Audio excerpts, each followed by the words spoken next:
மூதாதையருக்கு திதி கொடுத்த புண்ணியம் கிடைக்கும். மதுரையில் கடந்த 4 வருடங்களாக ரோட்டோரத்தில் வறியவர்கள் மற்றும் மனநலம் பாதிக்கப்பட்டவர்களுக்கு தினமும் 300 பேருக்கு மதிய உணவு வழங்கும் திட்டத்திற்கு நீங்களும் உதவலாமே. மேலும் தொடர்புக்கு மதுரையின் அட்சய பாத்திரம் டிரஸ்ட் சேர்மன் நெல்லை பாலு 9446300815. ஹரஹர சங்கர, ஜெய ஜெய சங்கர, காஞ்சி சங்கர, காமகோடி சங்கர. எல்லாம் வல்ல நம் ஜெகத்குருவின் திருவருளால் இந்த நாள் இனிய நாளாக அமைய அன்பு பிரார்த்தனைகள். ஒவ்வொரு நாளும் நியூஸ் 7 தொலைக்காட்சியில் மகா பெரிவா மகிமை என்ற தலைப்பிலே காஞ்சி மாமுனிவர் வாழ்க்கையில் நடந்த சம்பவங்கள், அவருடைய அருளுரைகள் பற்றி நாம் ஒவ்வொரு நாளும் ஒரு வித்தியாசமான செய்திகளை சிந்தித்து வருகிறோம்.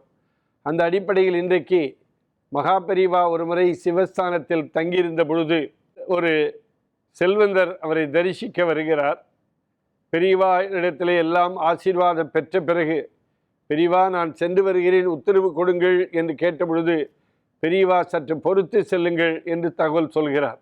என்ன இப்படி சொல்கிறாரே நினைத்து கொண்டிருந்தது. பெரியவாவுடைய வார்த்தையை என்றைக்கும் யாரும் தட்டிவிட முடியாது. அந்த அடிப்படையில் கொஞ்ச நேரம் கழித்து செல்லலாம் என்று நினைத்து கொண்டிருந்த பொழுது அப்பொழுது ஒரு பெரிய பனிக்கட்டி மழை பொழிகிறது. அந்த செல்வந்தர் கூடியிருந்தவர்களெல்லாம் பார்த்து கொண்டிருக்கிறார்கள். பெரியவா குழந்தை மாதிரி அந்த பனிக்கட்டியை கையிலே எடுத்துக்கொண்டு ஆகா அற்புதமாக இருக்கிறது என்று சொல்லி பேசிக்கொண்டே இருக்கிற பொழுது ஒரு மணி நேரம் தாண்டி விடுகிறது. பிறகு அந்த செல்வந்தரை அழைத்து நீங்கள் இப்பொழுது புறப்பட்டு செல்லலாம் என்று சொல்கிறார்கள்.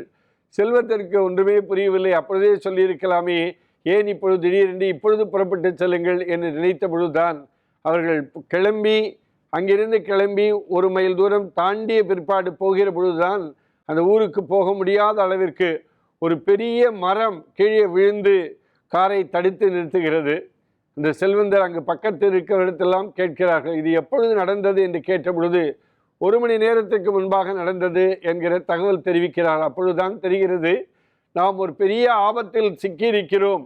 அந்த ஆபத்திலிருந்து தன்னுடைய பக்தனை காப்பாற்ற வேண்டும் என்று நினைத்துத்தான் பெரியவா இப்படிப்பட்ட ஒரு பெரிய அரிய செயலை, ஒரு அற்புதமான செயலை செய்து எங்களுடைய உயிர்களை எல்லாம் காப்பாற்றினார் என்று அந்த செல்வந்தர் மனதார மகாபரிவாளை பிரார்த்தனை செய்து கொள்கிறார். அந்த காரை ஓட்டி வந்தவர் ஒரு இஸ்லாமிய அன்பர். உடனே நாம் மறுபடியும் சிவஸ்தானத்திற்கு சென்று பெரிவாளை நமஸ்கரித்து விட்டு நன்றி சொல்லிவிட்டு வரலாம் என்று புறப்பட்டு போகிறார்கள். மகாபரிவாளை பார்த்துவிட்டு அந்த இஸ்லாமிய அன்பர், அல்லாஹ் அல்லாஹ் நீதான் எனக்கு அல்லாஹ் என்று மனமுருகி என்னுடைய உயிரை காப்பாற்றி நீங்கள் எங்களுடைய கூட வந்தவருடைய உயிரையெல்லாம் காப்பாற்றிய கருணா களஞ்சியம் என்று அந்த இஸ்லாமிய அன்பர் மகாபரிவாளை பார்த்து சொன்னாராம். அதே போல இன்னொரு தகவலும் உண்டு. ஒருமுறை மகாபரிவா ஹைதராபாத்தில் முகாமிட்டிருந்த போது கிட்டப்பா என்பவருடைய தோட்டத்திற்கு மகாபரிவா செல்கிறார். அப்படி போகிற பொழுது ஒரு இஸ்லாமிய அன்பர் அவரை பார்க்கிறார். அந்த கடையில் இருந்து கொண்டு அந்த இஸ்லாமிய அன்பர் பார்க்கிறார்.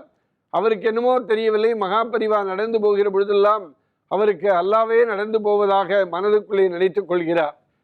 அதை நினைத்து கொண்டு ஒரு முறை அந்த பெரியவரை அன்றைக்கு அடுத்த நாள் தரிசித்து மகாபரிவாளை பார்த்து, என்னை பொறுத்தளவில் நான் தீவிர இஸ்லாமியராக இருந்தாலும் உங்களை பார்க்கிற பொழுதெல்லாம் எனக்கு அல்லாவாக தோன்றுகிறது என்று அதிசயித்து சொன்ன சம்பவங்கள் எல்லாம் இன்றைக்கு உண்டு.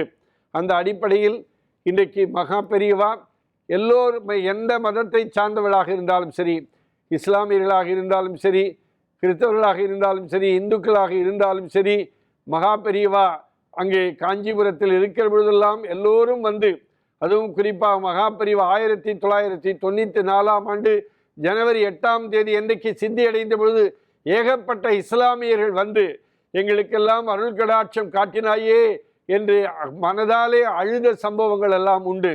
அப்படிப்பட்ட அற்புதமான மகானன் இன்றைக்கு இல்லாவிட்டாலும் என்றைக்கும் நம்முடைய தெய்வத்தின் குரல் மூலமாக இன்றைக்கு நமக்கு அருள்பாலித்து கொண்டிருக்கிறார்.